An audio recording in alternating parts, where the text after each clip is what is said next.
시청자 여러분 안녕하십니까? TJB 8시 뉴스 시작합니다. 오늘은 제21대 대통령 선거가 종료되고 새 대통령이 취임함에 따라 충청권표의 향방을 분석하고 지역 공약과 새 대통령에 거는 기대 등을 보도하는 특집 뉴스로 진행합니다. 첫 소식입니다. 이번 대선에서 충청이 손을 들어준 후보는 이재명 대통령이었습니다. 역대 대선마다 캐스팅 보트 역할을 했던 충청권은 대전의 표심이 전국 표심과 거의 비슷하게 나오는 등 이번에도 민심의 바로미터 역할을 톡톡히 했습니다. 다만 농촌 지역이 많은 충남에서는 15개 시군 가운데 9곳에서 국민의힘 김문수 후보가 앞서 민심의 복잡한 속내가 드러났는데요. 먼저 대전, 세종, 충남의 개표 결과를 이수복 기자가 분석했습니다. 이번에도 대선 승리의 열쇠는 충청이었습니다. 대전과 세종, 충남 지역 유권자 모두 대한민국의 새로운 5년을 책임질 적임자로 이재명을 선택했습니다. 3년 전 대선에서는 국민의힘 소속의 윤석열 당시 후보를 지지했던 것과 다른 양상입니다. 특히 대전은 전체 투표율도 이재명 대통령의 득표율도 전국 평균과 1%포인트도 나지 않을 만큼 바로미터 역할을 톡톡히 했습니다. 세종의 경우 55.62%의 유권자가 이재명 대통령에게 표를 줘 2위 김문수 후보와의 격차가 20%포인트 이상 났습니다. 대통령실 이전과 국회 세종의사당 완성이 이번 대선에서 화두였던 만큼 행정수도 세종 완성에 대한 유권자들의 기대감이 반영됐다는 분석입니다. 보수 진영에서 정권을 잡았을 때 공약적으로는 세종을 완성한다 했지만 결과적으로 보면은 하나도 진척된 사항들이 없었거든요. 그러다 보니까 추진력을 가지고 있는 그런 민주당에게 충남 지역도 이재명 후보를 새 대통령으로 선택했지만 압도적 지지를 보내진 않았습니다. 충남의 세부 득표 현황을 보면 15개 시군 가운데 9곳이 김문수 후보가 이재명 대통령을 오히려 앞질렀습니다. 특히 고령층이 많은 7개 군단위에서 모두 김문수 후보가 더 높은 득표율을 보였고 예산군에서는 김 후보의 득표율이 55.15%에 달했습니다. 반면 대학교가 몰려있고 신도시 지역인 대전 유성구와 천안 서북구의 경우 이준석 개혁신당 후보가 10% 넘는 득표율을 기록해 젊은 층을 주 타깃으로 한 이준석표 선거 전략이 충청권에서도 통했다는 분석입니다. 젊은 층이 많을수록 진보 후보를 선호하는 성향이 있고요. 연령대가 높아질수록 보수층을 선호하는 경향이 이번에도 나타났다고 보여집니다. 유권자들의 높은 관심 속에서 치러진 이번 21대 대통령 선거에서도 충청은 선거의 전략적 요충지이자 최대의 승부처였습니다. TJB 이수복입니다. 이재명 대통령 시대, 충청은 과연 어떤 비전과 발전으로 도약할 수 있을까? 이재명 대통령이 대선 과정에서 대전과 세종, 충남 지역민에게 약속했던 공약들을 이번에는 이재곤 기자가 살펴봤습니다. 이재명 대통령은 10대 공약으로 세종 행정수도 완성, 임기 내 건립을 약속한 바 있습니다. 세종으로, 충청으로, 또 저 먼 지방으로 공공기관도 더 옮기고 국민적 합의를 거쳐서 대통령실도 옮겨오고 국회와 대통령 집무실 완전 이전은 개헌을 전제로 했지만 최종 목표로 삼겠다는 점도 강조했습니다. 행정수도를 기반으로 분권형 성장 전략도 제시했는데 이를 총괄할 수 있는 구상이 대전, 세종, 충남, 충북 메가시티입니다. 중앙의 권한을 이양해 충청권 자치통합을 이루겠다는 건데 지방교부세 확대 등 지방재정부터 확대하겠다고 밝혔고 메가시티를 위한 충청권 광역철도 CTX 착공도 약속했습니다. 그리고 균형을 넘어서서 지방에 더 많은 배정을 할 것입니다. 이것은 인심을 쓰는 게 아니라 대한민국이 지속적으로 성장 발전하기 위한 불가피한 조치다. 이 대통령은 충남 내포 혁신도시에 공공기관을 유치해 무늬만 혁신도시가 아닌 실질적 기능을 갖추겠다고 약속했습니다. 2차 공공기관 이전 대상만 300여 개로 상당수가 수도권과 가까운 충남을 선호해 기대감을 높이고 있습니다. 2040년까지 폐쇄되는 충남 서해안 26개 화력발전소 자리엔 재생에너지 클러스터를 약속했습니다. 화력발전소가 폐쇄되는 곳에서는 재생에너지 중심 산업단지를 만들든 변압시설을 만들어서 무슨 데이터 센터를 유치하든, 그리고 여기에서 일하던 분들은 직업 전환을 정부에서 책임지고. 대전 대덕특구의 R&D 예산 확대와 연구원에 대한 처우 개선은 획기적으로 이뤄질 전망입니다. 이 대통령은 대전을 과학수도로 칭하며 AI와 국방, 우주산업 중심지로 키운다는 공약을 제시한 바 있고, 새 정부 정책 1순위가 AI인 만큼 중심축이 될 예상입니다. 충청을 가장 소중하게 생각한다는 모습을 보여드렸고, 충청에 대한 이번 공약은 이전 공약과는 다르게 반드시 실천해 낼 것이다, 이렇게 말씀드릴 수 있습니다. 이재명 대통령은 이곳 국회에서 열린 취임식에서 수도권 집중에서 벗어나 균형 발전을 천명했습니다. 이번에도 어김없이 충청의 선택으로 당선된 만큼 공약 이행에 대한 지역민의 바람은 더욱 간절해지고 있습니다. TJB 이재곤입니다. 앞선 보도에서 소개한 이 대통령의 충청권 공약들이 실제로 실현되기 위해선 지역 차원에서는 어떤 준비가 필요한지 자세히 한번 짚어보겠습니다. 스튜디오에 조혜원 기자 나와 있습니다. 어서 오십시오. 안녕하십니까. 이재명 대통령이 핵심적으로 충청권에 공약한 세 가지는 행정수도 완성, 세종, 그다음에 대전 과학수도, 충청권 첨단산업단지 조성, 이 정도일 텐데요. 그러나 역대로 어떤 대통령 선거에서도 어느 후보든지 이 세 가지는 다 약속했었습니다마는 실제로 이게 이행된 거는 거의 없었습니다. 흐지부지 됐죠. 이재명 대통령은 어떨까요? 많이 가능성이 높아져 있나요? 아니면 뭐 좀 그래도 여러 가지로 걱정되는 부분이 있나요? 네, 이 공약 내용 자체에 대한 지역민들의 기대가 큰 상황이지만 실제 이행 과정에서 넘어야 할 장벽들이 만만치 않습니다. 이 세부적인 공약들을 좀 살펴보면 광역 급행철도인 CTX나 또 대전의 철도 지하화 사업과 같은 이 대규모 SOC 프로젝트들은 이 막대한 예산과 복잡한 행정 절차가 필수적입니다. 또한 대통령 집무실과 국회의 세종 이전 문제는 이 정치권과의 초당적 협의와 또 국민적 합의가 필수적인 만큼 구체적이고 세밀한 로드맵을 조속하게 마련하지 않으면 공약이 자칫 정치적 공방으로 표류할 수 있다는 지적도 제기되고 있습니다. 따라서 정부와 지자체가 초기부터 긴밀하게 좀 협력을 해서 단계적이고 체계적인 계획을 세워야 된다는 지적입니다. 네. 지금 말씀 중에 특히 행정수도 완성, 이것은 이재명 대통령이 뭐라고 얘기했었냐면 후보 시절에 아무래도 국민적 합의가 필수 조건이다. 이렇게 전제 조건을 달았단 말이에요. 그렇게 하다 보니 왠지 좀 더 이거는 갈 길이 더 멀어 보인다. 아무래도 좀 여러 가지로 쉽지 않겠구나 하는 생각이 든단 말이죠. 가능성이 좀 어떻게 보입니까? 네, 맞습니다. 말씀하신 것처럼 행정수도 이전 문제는 이 노무현 정부 때부터 이 충청권의 수건이지만 현실적으로 가장 어려운 정치적 과제입니다. 과거 헌법재판소가 신행정수도 건설 특별법을 위헌 결정을 내린 이후부터 헌법 개정 없이는 행정수도 이전이 어려워졌습니다. 이재명 대통령은 대통령 집무실과 국회 이전을 공약하며 의지를 밝혔지만 이 개헌은 국회의 초당적인 합의와 국민적 공감대 형성이 필수적인 사안입니다. 특히 이재명 대통령은 김문수 후보와 비교해서 상대적으로 이 국민적 합의를 굉장히 강조했는데요. 신중한 태도를 보인 거죠.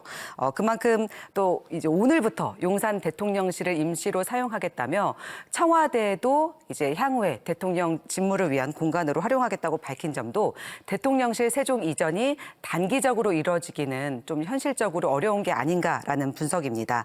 때문에 세종시 행정수도 공약 완성을 이뤄내기 위해서는 이 골든타임 내에 반드시 충청권 주민들과 정치권이 협업해서 개헌부터 추진력 있게 밀어붙여야 한다는 그러한 목소리가 높습니다. 그런 것 같아요. 항상 어느 대선 후보든지 세종시의 행정수도를 완성하겠다는 공약은 하지만 막상 대통령이 되고 나면 여러 가지 이유가 있어서인지 제대로 이제 이행이 되지 않았단 말이죠. 그런 측면에서 보면 우리 충청도에서는 그런 공약 이행 의지를 들어서 뽑아주긴 했는데 그 다음에는 그걸 좀 지켜라 하는 강한 어떤 압박이라든가 지역 차원의 또 뭐 여야를 넘나들어서 정치권이 뭐 한데 뭐 힘을 모아서 또 이거를 호소한다든가 이런 그 움직임이 좀 다른 데에 비해서는 좀 미약했던 게 사실인 것 같아요. 이제는 뭔가 좀 결연한 의지로 될 때까지 밀어붙이는 어떤 충청도의 힘도 보여줄 때가 아닌가 이런 생각이 드는데 어떻습니까? 맞습니다. 그렇기 때문에 대전과 세종, 충남 등 이 충청권이 공동 대응 체제를 구축하는 것이 급선무라고 생각합니다. 현재 대전과 세종, 충남의 시도지사가 모두 국민의힘 소속이지만 이 충청권 국회의원 대부분이 민주당 소속인 점을 이용해서 이 점을 적극 활용해 이 지역의 목소리를 중앙 정부와 국회에 전달하는 것이 중요해 보입니다. 대전시는 우선 과학수도 육성을 위한 이 구체적인 로드맵을 마련하고 세종시는 행정수도 기능을 좀 보완하기 위한 인프라와 교통망 구축이 필요합니다. 또한 충남 역시 첨단 산업 육성을 위한 산업 연계와 인프라 구축을 정부와 계속해서 협의해서 조속히 추진해야 합니다. 아무튼 뭐 대형 공약들이 참 충청권에 많은데 이제 이재명 대통령이 이를 충실하게 이행하게 하려면 우리는 또 어떻게 준비해야 되고 어떤 게 가장 중요한 포인트일까? 하나만 좀 짚어주시죠. 네, 무엇보다 지역 정치권과 정부의 이 일관된 정책 추진이 중요하다고 생각합니다. 충청권이 이번 대선에서도 역시 결정적인 역할을 한 만큼 정치권이 이 공약 실행을 위해 책임감을 더 가져야 된다고 생각합니다. 또한 지역 국회의원들은 공약 이행을 위한 예산 확보와 법적 근거 마련에 주도적인 역할을 좀 감당해야 하고요. 지역 언론을 비롯한 시민사회와 주민들은 이 적극적인 관심으로 공약의 진행 상황을 꼼꼼히 체크하고 지속적으로 목소리를 높여야 합니다. 이 충청권 전체가 하나로 뭉쳐 이 단기적인 성과보다는 지속 가능한 발전을 위한 일관된 정책이 추진될 수 있도록 계속해서 관심 갖고 협력하는 것이 중요합니다. 네, 이번만큼은 충청권의 많은 공약들이 제대로 이행되길 기대해 보겠습니다. 네, 오늘 나와주셔서 고맙습니다. 고맙습니다.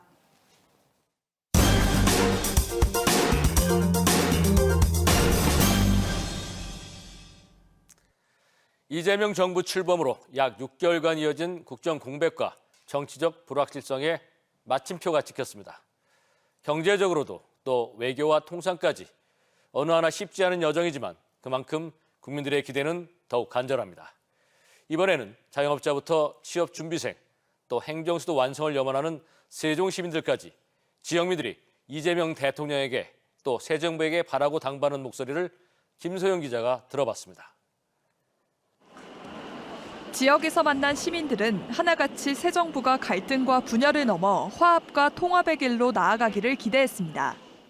어려운 시기에 대통령이 당선이 되셨는데 이제 국민의 분열 없이 화합과 혼란스러운 정세 속에서 이제 균형적인 발전과 우리나라가 양국화 반으로 쪼개져 있어가지고 앞으로는 여나 야나 다 모든 것을 뭐 니 편 내 편 가리지 않고 대화하고 타협하고. 극심한 경기 침체 속에 자영업자들은 경기 활성화를, 청년층은 취업난 개선을 바랐습니다. 상인들이 집세 걱정하느라고 지금 너무 힘들어해요. 서민들만 잘 살게 해주셨으면 좋겠어요. 앞으로 좀 좋은 저기가 돼가지고 시장 사람들도 많이 오시고 저희들도 다 함께 같이 잘 살았으면 좋겠어요. 저도 1년 뒤면 이제 취업 준비를 해야 되고 취준생이 돼가는데 저희도 열심히 해야 되는 부분도 있지만 이제 정부 쪽에서도 저희를 도와줄 수 있는 방법을 좀 마련해 주시면 감사할 것 같습니다.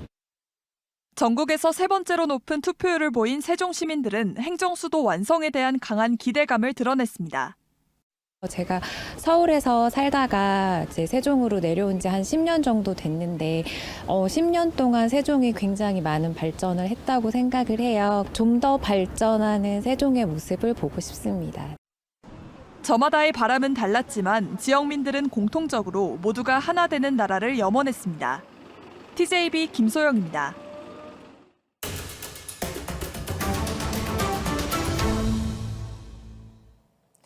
이번 대선에서는 사전투표를 둘러싼 불신이 극에 달하며 곳곳에서 크고 작은 갈등이 빚어졌습니다. 부정선거를 막겠다며 시민들이 자발적으로 나서 밤새 투표함을 지키는 촌극까지 벌어졌는데요. 선거 불신이 만들어낸 현장을 전유진 기자가 다녀왔습니다. CCTV가 나오는 대형 화면 앞에서 두런두런 대화를 나누고 늦은 저녁과 간식을 먹기도 합니다. 언뜻 보면 친목 모임 같지만 보관 중인 투표함을 감시하기 위해 선관위 앞으로 모인 시민들입니다. 지금은 제21대 대선 본투표가 불과 10시간도 채 남지 않은 시점입니다. 지금 제 뒤에는 보시다시피 늦은 밤에도 시민들이 선관위 앞 길거리에 자발적으로 모여 있는데요. 저희 취재진은 이들이 무엇 때문에 모였는지 직접 물어봤습니다. 투표함이 열린다든가 아니면 불이 날 수도 있겠죠. 아니면 어떤 불온한 사람들이 와서 행패를 부릴 수도 있고. 원래 부정선거에 대해서 저도 음모론이라고 생각하는 사람이었는데 여러 정황들을 봤을 때 이게 단순히 음모론으로 치부할 문제는 아니구나. 이들은 사전투표 시작부터 대선 전날 밤까지 전국에서 밤새 투표함을 지켜왔다고 말합니다. 저녁 6시에 나와서 아침 6시까지 지키고 있었어요. 저녁 6시부터 10시까지, 그리고 10시부터 새벽 2시까지, 그리고 새벽 2시에서 이제 6시까지. 사전투표 제도에 대한 불신 혹은 상대 진영에 대한 불신을 엿볼 수 있는 대목입니다. 실제 선거 기간 동안 대전 유성 선관위에서 사전투표함을 임의로 개방해 조작했다는 의혹이 확산되기도 하고 선관위 직원 폭행부터 난입까지 갈등이 고스란히 드러났습니다. 대선 이후 불신 극복과 국민 통합이 주요한 과제로 남은 겁니다. 그분도 저한테 말을 시키셨고 저도 이제 말을 하다 보니까 왜 그분들이 그런 선택을 했는지 그래서 처음으로 알 수 있는. 국민 통합은 대통령의 책임이라는 메시지를 내놓은 이재명 대통령. 양 진영으로 극명히 나뉘어진 국민들이 서로를 이해하고 소통할 수 있는 길을 제시할 수 있을지 주목됩니다. TJB 현장 리포트 전유진입니다. 긴급조치 9호 위반으로 수감된 상태에서 긴급조치를 해제하라며 구호를 외쳐 추가로 징역형을 선고받은 김용진 씨에게 46년 만에 무죄가 선고됐는데요. 재판부는 김 씨가 겪은 고초에 대해 늦었지만 사과의 말씀을 드린다며 이번 선고가 더 나은 미래를 위한 밑거름이 되길 바란다고 밝혔습니다. 김철진 기자입니다. 자유 헌정 질서를 지키기 위해 비상계엄을 선포합니다. 윤석열 전 대통령의 불법 비상계엄 선포 순간 69살 김용진 씨는 40여 년 전 기억을 떠올렸습니다. 지난 1977년 학내 민주화운동으로 공주교도소에 수감된 뒤 옥중에서 긴급조치를 해제하라는 구호를 외쳐 징역 1년 6개월을 추가로 선고받았던 김 씨.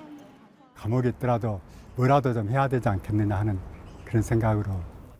유신헌법을 부정 반대하는 행위를 일체 금지했던 긴급조치 9호 위반으로 징역형을 선고받은 과거를 바로잡아 비상계엄으로 위협받는 민주주의의 의미를 알려야겠다 생각한 겁니다. 우리가 그런 어려운 과정을 거쳐서 이런 민주주의를 이룩했는데 민주주의의 가치에 대해서 좀 다시 한번 환기를 시키는 게 좋겠다 해가지고. 그렇게 46년 만에 열린 김 씨에 대한 재심 판결. 재판부는 긴급조치 9호가 헌재 위헌 결정을 받은 만큼 김 씨의 무죄를 선고하고 과거 재판부의 판단을 사과했습니다. 판결문을 낭독한 뒤엔 과거가 현재를 도울 수 있는가, 죽은 자가 산자를 구할 수 있는가란 한강 작가의 질문을 가슴 깊이 새기겠다며 잘못을 바로잡고 보다 나은 미래가 되길 바란다고 밝혔습니다. 김 씨는 판결 뒤 민주주의 소중함을 되새기는 계기가 되길 바란다고 말했습니다. 과거가 현재 우리를 구했듯이 현재 우리가 미래의 후손들을 구할 수 있게 됐습니다. 잘못된 과거를 비로소 바로잡은 김용진 씨. 20대의 자신에게 남긴 마지막 말은 잘 견뎌 수고했다였습니다. 그냥 수고했다고 두려웠을 텐데 그걸 잘 견뎌줬다고. TJB 김철진입니다. 김태흠 충남지사가 도정 공약 사업의 신속한 추진과 공공기관 이전 유치에 총력을 다할 것을 지시했습니다. 김 지사는 실구권장 회의에서 공약에 반영된 사업은 속도감 있게, 반영되지 않은 사업은 전략을 마련해 대응해야 한다며 철저한 준비를 강조했습니다. 또 수도권 공공기관의 이전과 관련해 충남이 선택받을 수 있도록 환경과 기반 조성에 힘써야 한다며 초당적 대응도 당부했습니다. 김 지사는 여름철 집중호우와 산사태 등 자연재난에 대해서도 철저한 대비를 주문했습니다. 지난해 말 계엄 이후 탄핵, 그리고 조기 대선이 이어지며 우리 사회는 분열과 갈등, 그리고 극단적인 혐오가 난무하며 아슬아슬하게 그 한 시대를 헤쳐왔습니다. 또 그 상고 끝에 탄생한 새 대통령의 취임 일성은 국민 통합과 어려운 경제 살리기였습니다. 우리는 그 말이 반드시 지켜지고 국군이 다시 융성해지도록 정치권이 협치와 상생을 도모하기를 간절하게 촉구해 봅니다. 세대와 지역이 또 남성과 여성이 갈라져 있는 이 비극적인 상황도 새 정부의 출범이 시승굿이 되기를 기원합니다. 그리고 이번만큼은 충청권에 약속한 대통령의 공약이 영호남에 밀리지 않고 우선순위가 되길 바랍니다. 지역민과 정치권도 결연한 의지로 절차마다 힘을 모으고 충청권 발전에 초석이 될 공약들이 이행되도록 다 같이 노력을 해야 될 겁니다. 뉴스를 마칩니다. 고맙습니다.